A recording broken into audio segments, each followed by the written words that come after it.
ਸਤਿ ਸ਼੍ਰੀ ਅਕਾਲ। PNCN ਦੇਖ ਰਹੇ ਹੋ ਤੁਸੀਂ। ਖਬਰਾਂ ਦੇ ਇਸ ਬੁਲੇਟਿਨ ਵਿੱਚ ਸਵਾਗਤ ਹੈ। ਸ਼ੁਰੂਆਤ ਕਰਾਂਗੇ ਹੈਡਲਾਈਨਸ ਦੇ ਨਾਲ। ਮਨੁੱਖੀ ਅਧਿਕਾਰਾਂ ਦੇ ਲਈ ਲੜਨ ਵਾਲਿਆਂ ਵਾਸਤੇ ਕੈਨੇਡਾ ਦੇ ਇਮੀਗ੍ਰੇਸ਼ਨ ਵਿਭਾਗ ਨੇ ਇੱਕ ਪ੍ਰੋਗਰਾਮ ਦਾ ਐਲਾਨ ਕੀਤਾ ਹੈ। ਦੱਸਾਂਗੇ ਕਿੰਨੇ ਜਣਿਆਂ ਨੂੰ ਇਸ ਤਹਿਤ ਹਰ ਸਾਲ ਪਨਾਹ ਦੇਣ ਦਾ ਟੀਚਾ। ਕੈਨੇਡਾ ਦੀ PR ਦੇਣ ਸੰਬੰਧੀ ਜੋ ਤਾਜ਼ਾ ਪ੍ਰੋਗਰਾਮ ਐਲਾਨੇ ਗਏ ਨੇ ਉਸ ਦੇ ਬਾਰੇ ਇਮੀਗ੍ਰੇਸ਼ਨ ਵਿਭਾਗ ਨੇ ਜਾਣਕਾਰੀ ਦਿੰਦੇ ਹੋਏ ਕਿਹਾ ਕਿ ਅਜੇ ਵੀ ਕੀਤਾ ਜਾ ਸਕਦਾ ਹੈ ਅਪਲਾਈ। ਦੱਸਾਂਗੇ ਕੀ ਹੈ ਪੂਰੀ ਜਾਣਕਾਰੀ। ਕੈਨੇਡਾ ਬਾਰਡਰ ਸਰਵਿਸਿਜ਼ ਏਜੰਸੀ ਨੇ ਫਰਾਡ ਦੇ ਕਈ ਮਾਮਲੇ ਸਾਹਮਣੇ ਆਉਣ ਤੋਂ ਬਾਅਦ ਚੇਤਾਵਨੀ ਦਿੰਦੇ ਹੋਏ ਕੈਨੇਡਾ ਵਾਸੀਆਂ ਨੂੰ ਸਾਵਧਾਨ ਰਹਿਣ ਦੇ ਵਾਸਤੇ ਕਿਹਾ ਹੈ। ਦੱਸਾਂਗੇ ਕਿਵੇਂ ਲੋਕਾਂ ਨੂੰ ਮੂਰਖ ਬਣਾਇਆ ਜਾ ਰਿਹਾ ਹੈ। ਜਿਨ੍ਹਾਂ ਦੇ ਵੱਖੋ-ਵੱਖਰੀ ਕੰਪਨੀ ਦੇ COVID-19 ਨਾਲ ਸੰਬੰਧੀ ਟੀਕੇ ਲੱਗੇ ਹੋਏ ਨੇ ਉਹਨਾਂ ਦੇ ਲਈ ਕਾਫੀ ਚੁਣੌਤੀਆਂ ਸਾਹਮਣੇ ਆ ਰਹੀਆਂ ਨੇ, ਜਿਸ ਦੇ ਲਈ ਕਈ ਥਾਵਾਂ ਤੇ ਮਾਨਤਾ ਨਹੀਂ ਮਿਲ ਰਹੀ। ਕੈਨੇਡਾ ਦੀ ਫੂਡ ਇੰਸਪੈਕਸ਼ਨ ਏਜੰਸੀ ਨੇ ਇੱਕ ਪਾਸਤਾ ਦੇ ਲਈ ਚੇਤਾਵਨੀ ਜਾਰੀ ਕੀਤੀ ਹੈ। ਦਵਾਂਗੇ ਇਸ ਦੇ ਬਾਰੇ ਪੂਰੀ ਜਾਣਕਾਰੀ। ਸਰੀ ਵਿੱਚ ਕਰੀਬ 5 ਸਾਲ ਪਹਿਲਾਂ ਹੋਇਆ ਸੀ ਜਤਿੰਦਰ ਸੰਧੂ, ਜਿਸ ਦੀ ਉਮਰ 28 ਸਾਲ ਸੀ। ਇਸ ਨੌਜਵਾਨ ਦਾ ਕਤਲ। ਅੱਜ ਤੱਕ ਗੋਲੀ ਚਲਾਉਣ ਵਾਲਿਆਂ ਦੇ ਬਾਰੇ ਕੁਝ ਪਤਾ ਨਹੀਂ ਲੱਗਿਆ। ਅਧਿਕਾਰੀਆਂ ਨੇ ਸਹਿਯੋਗ ਦੀ ਮੁੜ ਤੋਂ ਮੰਗ ਕੀਤੀ ਹੈ। ਇਸ ਦੇ ਨਾਲ ਹੀ ਬੁਲੇਟਿਨ ਦੀ ਸ਼ੁਰੂਆਤ ਕਰਦੇ ਹਾਂ। ਕੈਨੇਡਾ ਦੇ ਇਮੀਗ੍ਰੇਸ਼ਨ ਵਿਭਾਗ ਨੇ ਇੱਕ ਹੋਰ ਪ੍ਰੋਗਰਾਮ ਦਾ ਐਲਾਨ ਕੀਤਾ ਹੈ। ਦਰਅਸਲ ਮਨੁੱਖੀ ਅਧਿਕਾਰਾਂ ਦੀ ਰੱਖਿਆ ਕਰਦੇ ਹੋਏ ਜਿਨ੍ਹਾਂ ਦੇ ਵੱਲੋਂ ਲੜਾਈ ਲੜੀ ਜਾਂਦੀ ਹੈ, ਜਿਸ ਕਰਕੇ ਉਹਨਾਂ ਦੀ ਜ਼ਿੰਦਗੀ ਵੀ ਖਤਰੇ ਵਿੱਚ ਪੈ ਜਾਂਦੀ ਹੈ, ਅਜਿਹੇ ਵਿੱਚ ਇਹੋ ਜਿਹੇ ਵਿਅਕਤੀਆਂ ਦੀ ਮਦਦ ਦੇ ਵਾਸਤੇ ਕੈਨੇਡਾ ਦੇ ਵਿੱਚ ਇਮੀਗ੍ਰੇਸ਼ਨ ਵਿਭਾਗ ਨੇ ਐਲਾਨ ਕੀਤਾ ਹੈ, ਜਿਨ੍ਹਾਂ ਕਿਹਾ ਕਿ ਉਹਨਾਂ ਦੇ ਵੱਲੋਂ ਹਰ ਸਾਲ ਅਜਿਹੇ ਕਰੀਬ 250 ਵਿਅਕਤੀਆਂ ਨੂੰ ਪਨਾਹ ਦਿੱਤੀ ਜਾਵੇਗੀ, ਯਾਨੀ ਕਿ ਰਿਫਿਊਜੀਆਂ ਦੇ ਵਜੋਂ ਕੈਨੇਡਾ ਵਿੱਚ ਪਨਾਹ ਦਿੱਤੀ ਜਾਵੇਗੀ, ਜਿੱਥੇ ਕਿ ਉਹ ਆਪਣੀ ਨਵੀਂ ਜ਼ਿੰਦਗੀ ਸ਼ੁਰੂ ਕਰ ਸਕਣਗੇ। ਇਸ ਦੇ ਬਾਰੇ ਇਮੀਗ੍ਰੇਸ਼ਨ ਵਿਭਾਗ ਨੇ ਐਲਾਨ ਕੀਤਾ ਹੈ, ਜਿਸ ਦੇ ਵਿੱਚ ਕੈਨੇਡਾ ਸਰਕਾਰ ਦਾ ਵੀ ਕਹਿਣਾ ਹੈ ਕਿ ਮਨੁੱਖੀ ਅਧਿਕਾਰਾਂ ਤੇ ਮਨੁੱਖੀ ਹੱਕਾਂ ਦੇ ਵਾਸਤੇ ਦੁਨੀਆ ਭਰ ਵਿੱਚ ਕੈਨੇਡਾ ਦੇ ਵੱਲੋਂ ਜੋ ਆਪਣਾ ਯੋਗਦਾਨ ਪਾਇਆ ਜਾਂਦਾ ਹੈ ਤੇ ਪਾਇਆ ਜਾ ਰਿਹਾ ਹੈ, ਇਹ ਉਸੇ ਦਾ ਇੱਕ ਹਿੱਸਾ ਹੋਵੇਗਾ ਕਿ ਜਿਨ੍ਹਾਂ ਦੇ ਵੱਲੋਂ ਆਪਣੀ ਜਾਨ ਨੂੰ ਖਤਰੇ ਵਿੱਚ ਪਾ ਕੇ ਦੂਜਿਆਂ ਦੇ ਵਾਸਤੇ ਲੜਿਆ ਜਾਂਦਾ ਹੈ, ਉਹਨਾਂ ਨੂੰ ਆਪਣੇ ਹੀ ਦੇਸ਼ ਦੇ ਵਿੱਚ ਜੇਕਰ ਖਤਰਾ ਹੋਵੇ ਤਾਂ ਕੈਨੇਡਾ ਵਿੱਚ ਆ ਕੇ ਉਹ ਪਨਾਹ ਲੈ ਸਕਦੇ ਨੇ, ਜਿਨ੍ਹਾਂ ਨੂੰ ਸੁਰੱਖਿਅਤ ਤਰੀਕੇ ਨਾਲ ਪਨਾਹ ਦਿੱਤੀ ਜਾਵੇਗੀ ਕੈਨੇਡਾ ਦੇ ਵੱਲੋਂ, ਜਿਸ ਦੇ ਵਾਸਤੇ ਪੂਰੀ ਪ੍ਰਕਿਰਿਆ ਤੇ ਇਸ ਦੇ ਬਾਰੇ ਪੂਰੀ ਹੋਰ ਜਾਣਕਾਰੀ ਕੈਨੇਡਾ ਸਰਕਾਰ ਦੀ ਵੈਬਸਾਈਟ ਦੇ ਉੱਤੇ ਵੀ ਮੌਜੂਦ ਹੈ, ਜੇਕਰ ਕਿਸੇ ਨੇ ਇਸ ਦੇ ਵਾਸਤੇ ਅਪਲਾਈ ਵੀ ਕਰਨਾ ਹੈ। ਹੁਣ ਅਗਲੀ ਖਬਰ ਦੇ ਵੱਲ ਰੁਕ ਕਰਾਂਗੇ। ਕੈਨੇਡਾ ਵਿੱਚ ਇਮੀਗ੍ਰੇਸ਼ਨ ਵਿਭਾਗ ਨੇ ਜੋ ਮਈ ਮਹੀਨੇ ਇੱਕ ਪ੍ਰੋਗਰਾਮ ਲਾਂਚ ਕੀਤਾ ਸੀ 90,000 ਜਣਿਆਂ ਨੂੰ ਪੱਕੇ ਕਰਨ ਦੇ ਵਾਸਤੇ, ਉਸ ਦੇ ਵਿੱਚ ਜ਼ਰੂਰੀ ਕਾਮੇ ਤੇ ਇੰਟਰਨੈਸ਼ਨਲ ਸਟੂਡੈਂਟਸ ਦੇ ਵਾਸਤੇ ਤਾਂ ਫਾਈਲਾਂ ਦਾ ਕੋਟਾ ਪੂਰਾ ਹੋ ਗਿਆ ਹੈ, ਪਰ ਇਸ ਦੌਰਾਨ ਇਮੀਗ੍ਰੇਸ਼ਨ ਵਿਭਾਗ ਨੇ ਮੁੜ ਤੋਂ ਦੁਹਰਾਇਆ ਕਿ ਜਿਹੜੇ ਫ੍ਰੈਂਚ ਬੋਲਣ ਵਾਲੇ ਨੇ ਉਹਨਾਂ ਵਿੱਚ ਜ਼ਰੂਰੀ ਕਾਮੇ, ਇੰਟਰਨੈਸ਼ਨਲ ਸਟੂਡੈਂਟ ਤੇ ਸਿਹਤ ਕਾਮੇ, ਉਹਨਾਂ ਦੇ ਵਾਸਤੇ ਫਾਈਲਾਂ ਦਾ ਕੋਟਾ ਕੁਝ ਅਜਿਹਾ ਹੈ ਜਿਸ ਦੇ ਵਿੱਚ ਕੋਈ ਵੀ ਗਿਣਤੀ ਨਹੀਂ ਹੈ। ਅਣਮਿੱਥੀ ਗਿਣਤੀ ਦੇ ਵਾਸਤੇ ਉਸ ਦੇ ਵਿੱਚ ਫਾਈਲਾਂ ਲਗਾਈਆਂ ਜਾ ਸਕਦੀਆਂ ਨੇ ਤੇ ਕੈਨੇਡਾ ਦੀ PR ਦੇ ਵਾਸਤੇ ਅਪਲਾਈ ਕੀਤਾ ਜਾ ਸਕਦਾ ਹੈ। ਜੇਕਰ ਕਿਸੇ ਨੇ ਇਸ ਪ੍ਰੋਗਰਾਮ ਤਹਿਤ PR ਅਪਲਾਈ ਕਰਨੀ ਵੀ ਹੈ ਤਾਂ ਇਸ ਦੇ ਵਾਸਤੇ ਪਹਿਲੀ ਸ਼ਰਤ ਤਾਂ ਇਸ ਸਮੇਂ ਇਹ ਹੈ ਕਿ ਜਿਹੜਾ ਇਹ ਪ੍ਰੋਗਰਾਮ ਹੈ ਉਹਨਾਂ ਵਾਸਤੇ ਜਿਹੜੇ ਕੈਨੇਡਾ ਵਿੱਚ ਮੌਜੂਦ ਨੇ। ਦੂਜੀ ਇਹ ਕਿ ਜਿਨ੍ਹਾਂ ਨੇ ਫ੍ਰੈਂਚ ਬੋਲਣ ਵਾਲਿਆਂ ਦੇ ਵਾਸਤੇ ਇਸ ਪ੍ਰੋਗਰਾਮ ਨੂੰ ਜੋ ਖੋਲ੍ਹਿਆ ਗਿਆ ਉਸ ਦੇ ਵਿੱਚ PR ਲਈ ਅਪਲਾਈ ਕਰਨਾ ਹੈ ਤਾਂ ਫ੍ਰੈਂਚ ਦਾ ਇੱਕ ਕੋਰਸ ਹੁੰਦਾ ਹੈ, ਜਿਵੇਂ ਇੰਗਲਿਸ਼ ਦਾ IELTS ਦੇ ਤਹਿਤ ਟੈਸਟ ਹੁੰਦਾ ਹੈ ਤਾਂ ਫ੍ਰੈਂਚ ਦਾ ਟੈਸਟ ਹੁੰਦਾ ਹੈ। ਉਸ ਟੈਸਟ ਨੂੰ ਪਾਸ ਕੀਤਾ ਜਾਵੇ ਜੇਕਰ ਤਾਂ ਇਸ ਦੇ ਵਿੱਚ ਅਪਲਾਈ ਕੀਤਾ ਜਾ ਸਕਦਾ ਹੈ। ਇਸ ਦੇ ਨਾਲ ਹੀ ਜਿਹੜੇ ਕਿ ਸਿਹਤ ਕਾਮਿਆਂ ਦਾ 20,000 ਫਾਈਲਾਂ ਦਾ ਕੋਟਾ ਸੀ, ਉਹਨਾਂ ਦੇ ਵਿੱਚ ਹਜੇ ਇਸ ਕੋਟੇ 'ਚ ਕਾਫੀ ਜ਼ਿਆਦਾ ਫਾਈਲਾਂ ਹੋਰ ਪਈਆਂ ਨੇ ਕਿ PR ਦੇ ਵਾਸਤੇ ਹਜੇ ਵੀ ਅਪਲਾਈ ਕੀਤਾ ਜਾ ਸਕਦਾ ਹੈ। ਇਮੀਗ੍ਰੇਸ਼ਨ ਵਿਭਾਗ ਦੇ ਵੱਲੋਂ ਜਿਵੇਂ ਕਿ ਇਹ ਜਾਣਕਾਰੀ ਦਿੱਤੀ ਗਈ ਹੈ, ਫ੍ਰੈਂਚ ਬੋਲਣ ਵਾਲਿਆਂ ਦੇ ਵਾਸਤੇ ਵੀ ਨਵੰਬਰ ਦੇ ਪਹਿਲੇ ਹਫ਼ਤੇ ਤੱਕ ਹੀ ਇਹ ਪ੍ਰੋਗਰਾਮ ਜਾਰੀ ਰਹੇਗਾ। ਹੁਣ ਅਗਲੀ ਖਬਰ ਦੇ ਵੱਲ ਰੁਕ ਕਰਾਂਗੇ। ਕੈਨੇਡਾ ਦੇ ਬਾਰਡਰ ਸਰਵਿਸਿਜ਼ ਅਧਿਕਾਰੀਆਂ ਨੇ ਸਾਰੇ ਹੀ ਕੈਨੇਡਾ ਵਾਸੀਆਂ ਨੂੰ ਇੱਕ ਚੇਤਾਵਨੀ ਜਾਰੀ ਕੀਤੀ ਹੈ।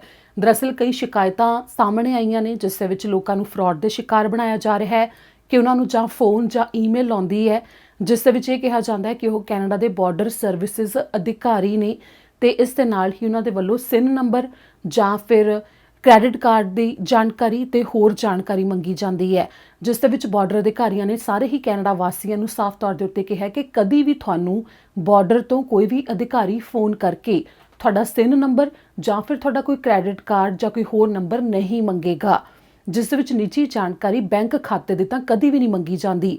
ਇਸ ਦੇ ਨਾਲ ਹੀ ਜੇਕਰ ਤੁਹਾਡੇ ਤੋਂ ਕੋਈ ਜਾਣਕਾਰੀ ਲੈਣੀ ਵੀ ਹੋਵੇਗੀ ਤਾਂ ਬਾਰਡਰ ਅਧਿਕਾਰੀਆਂ ਦੇ ਵੱਲੋਂ ਹਮੇਸ਼ਾ ਖੁਦ ਪਹੁੰਚ ਕੀਤੀ ਜਾਂਦੀ ਹੈ ਵਿਅਕਤੀਆਂ ਤੱਕ। ਇਸ ਦੇ ਨਾਲ ਹੀ ਜਾਂ ਕੋਈ ਹੋਰ ਜ਼ਰੀਆ ਅਪਣਾਇਆ ਜਾਂਦਾ ਪਰ ਉਸ ਦੇ ਵਿੱਚ ਨਿੱਜੀ ਜਾਣਕਾਰੀ ਕਦੀ ਵੀ ਨਹੀਂ ਮੰਗੀ ਜਾਂਦੀ। ਇੱਥੋਂ ਤੱਕ ਸਿਨ ਨੰਬਰ ਦੀ ਵਰਤੋਂ ਦੇ ਨਾਲ ਕਾਫੀ ਜ਼ਿਆਦਾ ਫਰਾਡ ਕੀਤੇ ਜਾ ਸਕਦੇ ਨੇ, ਜਿਸ ਕਰਕੇ ਸਿਨ ਨੰਬਰ ਨੂੰ ਸੁਰੱਖਿਅਤ ਰੱਖਣਾ ਬੇਹੱਦ ਜ਼ਰੂਰੀ ਹੁੰਦਾ ਹੈ, ਜੋ ਕਿ ਸਰਵਿਸ ਕੈਨੇਡਾ ਦੇ ਅਧਿਕਾਰੀਆਂ ਦੇ ਵੱਲੋਂ ਵੀ ਉਸ ਸਮੇਂ ਜਾਣਕਾਰੀ ਦਿੱਤੀ ਜਾਂਦੀ ਹੈ ਜਦੋਂ ਸਿਨ ਨੰਬਰ ਲਿਆ ਜਾਂਦਾ ਹੈ ਕਿ ਉਸ ਨੂੰ ਸੁਰੱਖਿਅਤ ਰੱਖਣਾ ਕਿੰਨਾ ਜ਼ਰੂਰੀ ਹੈ।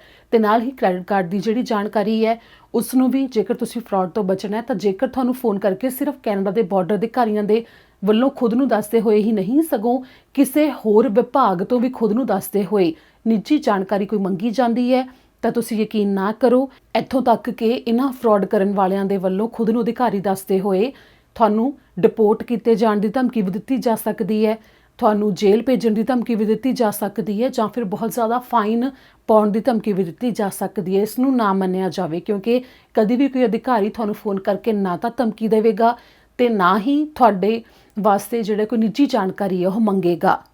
ਇਸ ਨਾਲ ਹੀ ਹੁਣ ਅਗਲੀ ਖਬਰ ਦੇ ਵੱਲ ਰੁਖ ਕਰਾਂਗੇ। ਜਿਵੇਂ ਕਿ ਕੈਨੇਡਾ ਵਿੱਚ ਪਹਿਲਾਂ ਤਾਂ ਐਸਟਰਾਜ਼ੈਨੇਕਾ ਦੇ ਟੀਕੇ ਲਗਾਏ ਗਏ। ਐਸਟਰਾਜ਼ੈਨੇਕਾ ਦੇ ਟੀਕੇ ਦੀ ਪਹਿਲੀ ਡੋਜ਼ ਕਈਆਂ ਨੇ ਲਗਵਾ ਲਈ ਸੀ, ਤਾਂ ਉਸ ਤੋਂ ਬਾਅਦ ਕਈ ਮਾਮਲੇ ਬਲੱਡ ਕਲੌਟ ਬਣਨ ਦੇ ਸਾਹਮਣੇ ਆਉਣ ਤੋਂ ਬਾਅਦ ਸਿਹਤ ਵਿਭਾਗ ਨੇ ਐਲਾਨ ਕਰ ਦਿੱਤਾ ਕਿ ਦੂਜੀ ਡੋਜ਼ ਕਿਸੇ ਹੋਰ ਕੰਪਨੀ ਦੀ ਲਗਵਾਈ ਜਾ ਸਕਦੀ ਹੈ। ਇੱਥੋਂ ਤੱਕ ਕਿ ਜੇ ਉਦਾਹਰਨ ਦੇ ਤੌਰ ਤੇ ਦੱਸੀਏ ਤਾਂ ਕਈ ਸੂਬਿਆਂ ਦੇ ਪ੍ਰੀਮੀਅਰ, ਇੱਥੋਂ ਤੱਕ ਕਿ ਪ੍ਰਧਾਨ ਮੰਤਰੀ Justin Trudeau, NDP leader Jagmeet Singh, ਇਹਨਾਂ ਨੇ ਵੀ ਪਹਿਲੀ ਡੋਜ਼ ਐਸਟਰਾਜ਼ੈਨੇਕਾ ਦੇ ਟੀਕੇ ਦੀ ਲਗਵਾਈ ਹੈ ਤੇ ਦੂਜੀ ਡੋਜ਼ ਮੋਡਰਨਾ ਦੇ ਟੀਕੇ ਦੀ ਲਗਵਾਈ ਹੈ। ਤਾਂ ਹੁਣ ਕਈ ਦੇਸ਼ਾਂ ਦੇ ਵੱਲੋਂ ਐਸਟਰਾਜ਼ੈਨੇਕਾ ਦੇ ਟੀਕੇ ਨੂੰ ਮਾਨਤਾ ਨਹੀਂ ਦਿੱਤੀ ਜਾਂਦੀ, ਤਾਂ ਫਿਰ ਜਿਨ੍ਹਾਂ ਦੇ ਵੱਲੋਂ ਵੱਖੋ ਵੱਖਰੀਆਂ ਕੰਪਨੀਆਂ ਦੀਆਂ ਟੀਕਿਆਂ ਦੀਆਂ ਡੋਜ਼ਸ ਲਗਵਾਈਆਂ ਗਈਆਂ ਨੇ ਉਹਨਾਂ ਨੂੰ ਹੁਣ ਮਾਨਤਾ ਨਹੀਂ ਦਿੱਤੀ ਜਾ ਰਹੀ, ਜਿਸ ਨੂੰ ਲੈ ਕੇ ਪ੍ਰਧਾਨ ਮੰਤਰੀ ਜਸਟਿਨ ਟਰੂਡੋ ਪਹਿਲਾਂ ਹੀ ਬਿਆਨ ਦੇ ਚੁੱਕੇ ਨੇ ਕਿ ਕੈਨੇਡਾ ਸਰਕਾਰ ਵੱਲੋਂ ਇਸ ਉੱਤੇ ਕੰਮ ਕੀਤਾ ਜਾ ਰਿਹਾ ਹੈ ਕਿ ਕੈਨੇਡਾ ਵਾਸੀਆਂ ਨੂੰ ਅਜਿਹੇ ਵਿੱਚ ਕੋਈ ਦਿੱਕਤ ਦਾ ਸਾਹਮਣਾ ਨਾ ਕਰਨਾ ਪਵੇ। ਪਰ ਜੋ ਤਾਜ਼ਾ ਮਾਮਲਾ ਸਾਹਮਣੇ ਆਇਆ, ਵਾਟਰਲੂ ਤੋਂ ਇੱਕ ਜੋੜਾ ਜੋ ਕਿ ਕਰੂਜ਼ ਸ਼ਿਪ ਦੇ ਰਾਹੀਂ ਘੁੰਮਣ ਜਾ ਰਿਹਾ ਸੀ, ਉਹਨਾਂ ਨੂੰ ਕਰੂਜ਼ ਸ਼ਿਪ ਦੇ ਵਿੱਚ ਜਾਣ ਦੀ ਇਜਾਜ਼ਤ ਨਹੀਂ ਦਿੱਤੀ ਗਈ ਕਿਉਂਕਿ ਉਹਨਾਂ ਨੇ ਵੱਖੋ ਵੱਖਰੀਆਂ ਕੰਪਨੀਆਂ ਦੇ ਟੀਕੇ ਲਗਵਾਏ ਹੋਏ ਸਨ। ਦੋਵੇਂ ਡੋਜ਼ਸ ਮਿਕਸ ਕਰਕੇ ਵੱਖੋ ਵੱਖਰੀਆਂ ਕੰਪਨੀਆਂ ਦੀਆਂ ਲਗਵਾਉਣ ਦੇ ਬਾਰੇ ਕੈਨੇਡਾ ਵਿੱਚ ਬੇਸ਼ੱਕ ਹਰੀ ਝੰਡੀ ਦੇ ਦਿੱਤੀ ਗਈ ਹੈ, ਪਰ ਹੋਰ ਬਹੁਤ ਸਾਰੇ ਦੇਸ਼ ਤੇ ਨਾਲ ਹੀ ਕੰਪਨੀਆਂ ਨੇ ਜਿਨ੍ਹਾਂ ਦੇ ਵੱਲੋਂ ਇਹ ਮਾਨਤਾ ਨਹੀਂ ਦਿੱਤੀ ਗਈ, ਜਿਸ ਕਰਕੇ ਉੱਥੇ ਜਦੋਂ ਕੈਨੇਡਾ ਵਾਸੀ ਜਾਂਦੇ ਨੇ ਤਾਂ ਉਹਨਾਂ ਨੂੰ ਦਿੱਕਤ ਦਾ ਸਾਹਮਣਾ ਕਰਨਾ ਪੈ ਰਿਹਾ ਹੈ। ਇਸ ਮੁਸ਼ਕਲ ਦਾ ਹੱਲ ਕੱਢਣ ਦੇ ਵਾਸਤੇ ਕੈਨੇਡਾ ਸਰਕਾਰ ਵੱਲੋਂ ਫਿਲਹਾਲ ਵਾਅਦਾ ਤਾਂ ਕੀਤਾ ਗਿਆ ਕਿ ਕੋਸ਼ਿਸ਼ਾਂ ਕੀਤੀਆਂ ਜਾ ਰਹੀਆਂ ਨੇ, ਪਰ ਇਸ ਦੇ ਉੱਤੇ ਨਤੀਜਾ ਕਦੋਂ ਤੱਕ ਆਵੇਗਾ ਇਹ ਦੇਖਣਾ ਹੋਵੇਗਾ। ਹੁਣ ਇਸ ਨਾਲ ਅਗਲੀ ਖਬਰ ਦੇ ਵੱਲ ਰੁਖ ਕਰਾਂਗੇ ਕਿ ਕੈਨੇਡੀਅਨ ਫੂਡ ਇੰਸਪੈਕਸ਼ਨ ਏਜੰਸੀ ਨੇ ਇੱਕ ਚੇਤਾਵਨੀ ਦਿੱਤੀ ਹੈ। ਆਖਿਰ ਕਿਉਂ ਤੇ ਕਿਸ ਦੇ ਵਾਸਤੇ ਚੇਤਾਵਨੀ ਦਿੱਤੀ ਗਈ ਹੈ ਤੁਹਾਨੂੰ ਦੱਸਾਂਗੇ। ਕੈਨੇਡੀਅਨ ਫੂਡ ਇੰਸਪੈਕਸ਼ਨ ਏਜੰਸੀ ਨੇ ਇੱਕ ਤਾਜ਼ਾ ਰੀਕਾਲ ਜਾਰੀ ਕੀਤੀ ਹੈ। ਦਰਅਸਲ ਫਾਰਮ ਬॉय ਕੰਪਨੀ ਦੇ ਵੱਲੋਂ ਗਲੂਟਨ ਫ੍ਰੀ ਫਰੈਸ਼ ਸਪਿਨਚ ਤੇ ਰਿਕੋਟਾ ਰਾਵੀਓਲੀ ਵੇਚੀ ਜਾਂਦੀ ਹੈ, ਜੋ 300 ਗ੍ਰਾਮ ਦੀ ਪੈਕਿੰਗ ਹੈ, ਉਸ ਨੂੰ ਮਾਰਕੀਟ ਦੇ ਵਿੱਚੋਂ ਵਾਪਸ ਮੰਗਵਾਇਆ ਗਿਆ ਹੈ, ਜਿਸ ਨੂੰ ਲੈ ਕੇ ਦਰਅਸਲ ਕਿਹਾ ਗਿਆ ਕਿ ਗਲੂਟਨ ਤੋਂ ਜਿਨ੍ਹਾਂ ਨੂੰ ਐਲਰਜੀ ਹੋਵੇ ਉਹਨਾਂ ਨੂੰ ਇਹ ਬਿਮਾਰ ਕਰ ਸਕਦੀ ਹੈ ਜਾਂ ਫਿਰ ਉਹਨਾਂ ਵਾਸਤੇ ਖਤਰਾ ਪੈਦਾ ਕਰ ਸਕਦੀ ਹੈ। ਫਾਰਮ ਬॉय ਕੰਪਨੀ ਇਨਕੋਰਪੋਰੇਸ਼ਨ ਦੇ ਵੱਲੋਂ ਇਸ ਨੂੰ ਮਾਰਕੀਟ ਦੇ ਵਿੱਚ ਲਿਆਂਦਾ ਗਿਆ। ਓਨਟਾਰੀਓ ਦੇ ਵਿੱਚ ਇਹ ਮਾਰਕੀਟ ਦੇ ਵਿੱਚ ਆਈ ਸੀ, ਜਿਸ ਤੋਂ ਬਾਅਦ ਮਾਰਕੀਟ ਦੇ ਵਿੱਚ ਇਸ ਨੂੰ ਵਾਪਸ ਮੰਗਵਾ ਲਿਆ ਗਿਆ। ਜੇਕਰ ਕਿਸੇ ਦੇ ਕੋਲ ਵੀ ਘਰ ਦੇ ਵਿੱਚ ਇਹ ਰਾਵੀਓਲੀ ਮੌਜੂਦ ਹੋਵੇ ਤਾਂ ਉਸ ਨੂੰ ਜਾਂ ਤਾਂ ਸੁੱਟ ਦਿੱਤਾ ਜਾਵੇ ਜਾਂ ਫਿਰ ਵਾਪਸ ਕਰ ਦਿੱਤਾ ਜਾਵੇ। ਖਾਸ ਤੌਰ ਤੇ ਜਿਨ੍ਹਾਂ ਨੂੰ ਗਲੂਟਨ ਤੋਂ ਐਲਰਜੀ ਹੈ ਉਹਨਾਂ ਦੇ ਵਾਸਤੇ ਇਹ ਚੇਤਾਵਨੀ ਹੈ ਕਿ ਇਸ ਦੀ ਵਰਤੋਂ ਬਿਲਕੁਲ ਵੀ ਨਾ ਕੀਤੀ ਜਾਵੇ। ਫਿਲਹਾਲ ਇਸ ਉੱਤੇ ਹੋਰ ਜਾਣਕਾਰੀ ਹਜੇ ਆਉਣੀ ਬਾਕੀ ਹੈ ਤੇ ਇਸ ਉੱਤੇ ਵੀ ਨਹੀਂ ਦੱਸਿਆ ਗਿਆ ਕੈਨੇਡੀਅਨ ਫੂਡ ਇੰਸਪੈਕਸ਼ਨ ਏਜੰਸੀ ਦੇ ਵੱਲੋਂ ਕਿ ਇਸ ਦੀ ਵਰਤੋਂ ਤੋਂ ਬਾਅਦ ਕੋਈ ਬਿਮਾਰ ਹੋਇਆ ਹੈ ਜਾਂ ਨਹੀਂ। ਅਗਲੀ ਖਬਰ ਹੈ ਕਿ ਸਰੀ ਦੇ ਵਿੱਚ ਕਰੀਬ 5 ਸਾਲ ਪਹਿਲਾਂ ਇੱਕ ਪੰਜਾਬੀ ਨੌਜਵਾਨ ਦਾ ਕਤਲ ਹੋਇਆ ਸੀ। ਗੋਲੀ ਮਾਰ ਕੇ ਸਰੀ ਸੈਂਟਰ ਖੇਤਰ ਵਿੱਚ ਕਤਲ ਕੀਤਾ ਗਿਆ ਸੀ। ਉਸ ਮਾਮਲੇ ਦੇ ਵਿੱਚ ਹਜੇ ਤੱਕ ਕਤਲ ਕਰਨ ਵਾਲਿਆਂ ਦੇ ਬਾਰੇ ਕੋਈ ਵੀ ਜਾਣਕਾਰੀ ਨਹੀਂ ਮਿਲੀ, ਜਦਕਿ ਉਹ ਨੌਜਵਾਨ ਮਾਸੂਮ ਸੀ। ਸਰੀ ਵਿੱਚ ਪੁਲਿਸ ਅਧਿਕਾਰੀਆਂ ਦੇ ਵੱਲੋਂ ਜੋ ਹੋਮਿਸਾਈਡ ਡਿਟੈਕਟਿਵ ਟੀਮ ਹੈ, ਜਾਂਚ ਦੇ ਵਾਸਤੇ ਇੱਕ ਮਾਮਲੇ ਵਿੱਚ ਸਹਿਯੋਗ ਦੀ ਮੰਗ ਕੀਤੀ ਜਾ ਰਹੀ ਹੈ। ਦਰਅਸਲ ਹੁਣ ਤੋਂ ਕਰੀਬ 5 ਸਾਲ ਪਹਿਲਾਂ ਸਰੀ ਸੈਂਟਰ ਖੇਤਰ ਵਿੱਚ ਗੋਲੀਆਂ ਚੱਲਣ ਦਾ ਮਾਮਲਾ ਸਾਹਮਣੇ ਆਇਆ ਸੀ, ਜਦੋਂ ਜਤਿੰਦਰ ਮਾਈਕਲ ਸੰਧੂ ਦਾ ਕਤਲ ਹੋਇਆ ਸੀ। 28 ਸਾਲਾ ਨੌਜਵਾਨ ਸਰੀ ਦਾ ਹੀ ਰਹਿਣ ਵਾਲਾ ਸੀ, ਜੋ ਕਿ ਆਪਣੀ ਗੱਡੀ ਦੇ ਵਿੱਚ ਬੈਠਾ ਸੀ ਜਿਸ ਤੇ ਗੋਲੀ ਮਾਰੀ ਗਈ। 14300 ਬਲਾਕ ਤੇ 90A ਐਵੇਨਿਊ ਤੋਂ ਸ਼ਨੀਵਾਰ ਦੇ ਦਿਨ ਜੁਲਾਈ 23, 2016 ਨੂੰ ਰਾਤੀ 10:20 ਦੇ ਕਰੀਬ ਇਹ ਮਾਮਲਾ ਸਾਹਮਣੇ ਆਇਆ ਸੀ, ਜਿਸ ਤੋਂ ਬਾਅਦ ਪੁਲਿਸ ਅਧਿਕਾਰੀਆਂ ਦਾ ਮੰਨਣਾ ਹੈ ਹੁਣ ਤੱਕ ਕਿ ਜਤਿੰਦਰ ਸੰਧੂ ਬਿਲਕੁਲ ਮਾਸੂਮ ਸੀ। ਉਸ ਦਾ ਕੋਈ ਕਸੂਰ ਨਹੀਂ ਸੀ ਕਿਸੇ ਵੀ ਮਾਮਲੇ ਵਿੱਚ, ਨਾ ਹੀ ਉਸ ਦਾ ਕੋਈ ਕ੍ਰਿਮੀਨਲ ਰੈਕੋਰਡ ਸੀ। ਉਸ ਦੇ ਨਾਲ ਇੱਕ ਦੋਸਤ ਵੀ ਉਸ ਦਾ ਮੌਜੂਦ ਸੀ ਜਿਸ ਦੀ ਬਾਂਹ ਤੇ ਗੋਲੀ ਲੱਗੀ ਸੀ। ਪੁਲਿਸ ਅਧਿਕਾਰੀਆਂ ਦੇ ਵੱਲੋਂ ਇਸ ਮਾਮਲੇ ਵਿੱਚ ਅੱਜ ਤੱਕ ਜਾਂਚ ਕੀਤੀ ਜਾ ਰਹੀ ਹੈ, ਜਿਨ੍ਹਾਂ ਦਾ ਕਹਿਣਾ ਕਿ ਇਸ ਦੇ ਬਾਰੇ ਹਜੇ ਤੱਕ ਕੋਈ ਗ੍ਰਿਫਤਾਰੀ ਨਹੀਂ ਹੋਈ। ਜੇਕਰ ਕਿਸੇ ਨੂੰ ਵੀ ਇਸ ਮਾਮਲੇ ਬਾਰੇ ਕੋਈ ਜਾਣਕਾਰੀ ਹੋਵੇ ਤਾਂ ਪੁਲਿਸ ਦੇ ਨਾਲ ਸੰਪਰਕ ਕੀਤਾ ਜਾ ਸਕਦਾ ਹੈ। ਆਈਹਿਟ ਯਾਨੀ ਕਿ ਇੰਟੀਗ੍ਰੇਟਿਡ ਹੋਮਿਸਾਈਡ ਇਨਵੈਸਟੀਗੇਸ਼ਨ ਟੀਮ ਇਸ ਮਾਮਲੇ ਦੀ ਜਾਂਚ ਕਰ ਰਹੀ ਹੈ। 187755144448 ਤੇ ਉਹਨਾਂ ਦੇ ਨਾਲ ਸੰਪਰਕ ਕਰਕੇ ਜਾਣਕਾਰੀ ਦਿੱਤੀ ਜਾ ਸਕਦੀ ਹੈ ਜੇਕਰ ਕਿਸੇ ਨੂੰ ਵੀ ਇਸ ਮਾਮਲੇ ਦੇ ਬਾਰੇ ਕੁਝ ਵੀ ਪਤਾ ਹੋਵੇ। ਹੁਣ ਅਗਲੀ ਖਬਰ ਦੇ ਵੱਲ ਰੁਕ ਕਰਾਂਗੇ ਕਿ ਲੈਂਗਲੀ ਤੋਂ ਇੱਕ ਪੰਜਾਬੀ ਜੋੜਾ ਜਿਨ੍ਹਾਂ ਦੇ ਉੱਤੇ ਇਲਜ਼ਾਮ ਲੱਗੇ ਨੇ, ਕਰੀਬ 69 ਮਾਮਲੇ ਉਹਨਾਂ ਦੇ ਉੱਤੇ ਦਰਜ ਹੋਏ ਨੇ। ਇਮੀਗ੍ਰੇਸ਼ਨ ਨੂੰ ਲੈ ਕੇ ਫਰਾਡ ਕੀਤੇ ਜਾਣ ਦੇ ਇਲਜ਼ਾਮ ਲੱਗੇ ਨੇ। ਇਮੀਗ੍ਰੇਸ਼ਨ ਦੇ ਕੰਮ ਸੰਬੰਧੀ ਫਰਾਡ ਦੇ ਮਾਮਲਿਆਂ ਤਹਿਤ ਲੈਂਗਲੀ ਦੇ ਇੱਕ ਜੋੜੇ ਤੇ ਕਾਫੀ ਗਿਣਤੀ 'ਚ ਕੇਸ ਦਰਜ ਹੋਏ ਨੇ, ਜਿਨ੍ਹਾਂ ਦੀ ਸਰੀ ਦੀ ਅਦਾਲਤ ਵਿੱਚ ਅਗਲੇ ਹਫ਼ਤੇ ਪੇਸ਼ੀ ਹੋਣੀ ਹੈ। ਰੁਪਿੰਦਰ ਸਿੰਘ ਬਾਠ ਤੇ ਨਵਦੀਪ ਕੌਰ ਬਾਠ ਜੋ ਕੈਨੇਸ਼ੀਆ ਇਮੀਗ੍ਰੇਸ਼ਨ ਕੰਸਲਟਿੰਗ ਕੰਪਨੀ ਦੇ ਨਿਰਦੇਸ਼ਕ ਸਨ, ਇਹਨਾਂ ਦੀ ਸਰੀ ਦੇ ਪ੍ਰੋਵਿੰਸ਼ੀਅਲ ਕੋਰਟ ਵਿੱਚ ਸੋਮਵਾਰ ਨੂੰ ਪੇਸ਼ੀ ਹੈ। ਜੁਲਾਈ 26 ਦੇ ਦਿਨ ਇਹ ਪੇਸ਼ੀ ਹੋਣੀ ਹੈ, ਜਿਨ੍ਹਾਂ ਦੇ ਉੱਤੇ 69 ਮਾਮਲੇ ਦਰਜ ਹੋ ਗਏ ਨੇ। ਰੁਪਿੰਦਰ ਸਿੰਘ ਬਾਠ ਦੇ ਉੱਤੇ 54 ਮਾਮਲੇ ਨੇ ਤੇ ਨਵਦੀਪ ਕੌਰ ਬਾਠ ਦੇ ਉੱਤੇ 15 ਮਾਮਲੇ ਦਰਜ ਹੋਏ ਨੇ। ਇਨ੍ਹਾਂ ਮਾਮਲਿਆਂ ਵਿੱਚ ਇਸ ਤਰ੍ਹਾਂ ਦੇ ਇਲਜ਼ਾਮ ਸ਼ਾਮਲ ਨੇ ਕਿ ਪ੍ਰਵਾਸੀਆਂ ਨੂੰ ਕੈਨੇਡਾ ਵਿੱਚ ਵਰਕ ਪਰਮਿਟ ਦਿਵਾਉਣ ਦੇ ਲਈ ਜਾਂ PR ਦਿਵਾਉਣ ਦੇ ਲਈ ਜਾਲੀ ਕਾਗਜ਼ ਬਣਾਏ ਗਏ ਜਾਂ ਫਿਰ ਅਜਿਹੀਆਂ ਨੌਕਰੀਆਂ ਦਿਖਾਈਆਂ ਗਈਆਂ ਜੋ ਅਸਲ ਦੇ ਵਿੱਚ ਮੌਜੂਦ ਹੀ ਨਹੀਂ ਸਨ। ਜੁਲਾਈ 28 ਦੇ ਦਿਨ ਇਸੇ ਨਾਲ ਸੰਬੰਧੀ ਐਗੀ ਫੋਰਸ ਸਿਕਿਉਰਿਟੀ ਲਿਮਟਿਡ ਕੰਪਨੀ ਦੇ ਮਾਲਕ 52 ਸਾਲਾ ਗੁਰਤੇਜ ਸਿੰਘ ਗਰੇਵਾਲ ਦੀ ਅਦਾਲਤ ਵਿੱਚ ਪੇਸ਼ੀ ਹੋਣੀ ਹੈ, ਜਿਸ ਦੇ ਉੱਤੇ ਵੀ ਕਰੀਬ 10 ਮਾਮਲੇ ਦਰਜ ਹੋਏ ਨੇ। ਇਹ ਮਾਮਲੇ ਅਕਤੂਬਰ 2014 ਤੋਂ ਨਵੰਬਰ 2018 ਤੱਕ ਦੇ ਨੇ, ਜਿਨ੍ਹਾਂ ਦੇ ਉੱਤੇ ਜਾਂਚ ਕੀਤੀ ਜਾ ਰਹੀ ਹੈ। ਕੈਨੇਡਾ ਬਾਰਡਰ ਸਰਵਿਸਿਜ਼ ਅਧਿਕਾਰੀਆਂ ਨੇ ਕੈਨੇਸ਼ੀਆ ਦਫ਼ਤਰ ਵਿੱਚ ਛਾਪੇਮਾਰੀ ਕੀਤੀ ਸੀ ਸਾਲ 2017 ਵਿੱਚ, ਜੋ ਪਾਇਲ ਬਿਜ਼ਨਸ ਸੈਂਟਰ 'ਚ ਮੌਜੂਦ ਹੈ, ਜਿਸ ਦੇ ਬਾਰੇ ਅਧਿਕਾਰੀਆਂ ਦਾ ਕਹਿਣਾ ਹੈ ਕਿ ਇਸ ਦੇ ਵਿੱਚ ਹੋਰ ਇਮੀਗ੍ਰੇਸ਼ਨ ਸਲਾਹਕਾਰ, 144 ਪ੍ਰਵਾਸੀ ਤੇ 29 ਵਪਾਰ ਸ਼ਾਮਲ ਨੇ, ਜਿਨ੍ਹਾਂ ਸਭ ਦੇ ਉੱਤੇ ਜਾਂਚ ਚੱਲ ਰਹੀ ਹੈ। 144 ਪ੍ਰਵਾਸੀ ਉਹ ਮੰਨੇ ਜਾ ਰਹੇ ਨੇ ਜਿਨ੍ਹਾਂ ਨੂੰ ਅਜਿਹੀਆਂ ਨੌਕਰੀਆਂ ਦੇ ਲਈ ਵਰਕ ਪਰਮਿਟ ਦਿਵਾਏ ਗਏ ਜੋ ਅਸਲ ਵਿੱਚ ਮੌਜੂਦ ਹੀ ਨਹੀਂ ਸਨ, ਜਿਨ੍ਹਾਂ ਦੇ ਆਧਾਰ ਦੇ ਉੱਤੇ PR ਵੀ ਕਰਵਾਈ ਗਈ ਹੋ ਸਕਦੀ ਹੈ ਜਾਂ ਫਿਰ ਉਹ ਕਿਸੇ ਹੋਰ ਮਾਮਲੇ ਦੇ ਵਿੱਚ ਸ਼ਾਮਲ ਹੋ ਸਕਦੇ ਨੇ ਜਦੋਂ ਇਮੀਗ੍ਰੇਸ਼ਨ ਨੂੰ ਲੈ ਕੇ ਫਰਾਡ ਕੀਤਾ ਗਿਆ। ਇਸ ਦੇ ਲਈ ਅਜੇ ਹੋਰ ਜ਼ਿਆਦਾ ਜਾਂਚ ਚੱਲ ਰਹੀ ਹੈ। ਅਗਲੀ ਖਬਰ ਹੈ ਕਿ ਕੈਨੇਡਾ ਦੇ ਇਮੀਗ੍ਰੇਸ਼ਨ ਵਿਭਾਗ ਨੇ ਅਫਗਾਨ ਨਾਗਰਿਕਾਂ ਦੇ ਵਾਸਤੇ ਐਲਾਨ ਕੀਤਾ ਹੈ, ਜਿਨ੍ਹਾਂ ਦੇ ਵੱਲੋਂ ਕੈਨੇਡੀਅਨ ਫੌਜ ਤੇ ਕੈਨੇਡੀਅਨ ਅੰਬੈਸੀ ਦੇ ਵਿੱਚ ਅਧਿਕਾਰੀਆਂ ਦੀ ਮਦਦ ਕੀਤੀ ਗਈ। ਉਹਨਾਂ ਨੂੰ ਕੈਨੇਡਾ ਦੇ ਵਿੱਚ ਆਪਣੀ ਨਵੀਂ ਜ਼ਿੰਦਗੀ ਸ਼ੁਰੂ ਕਰਨ ਦਾ ਮੌਕਾ ਦਿੱਤਾ ਜਾਵੇਗਾ।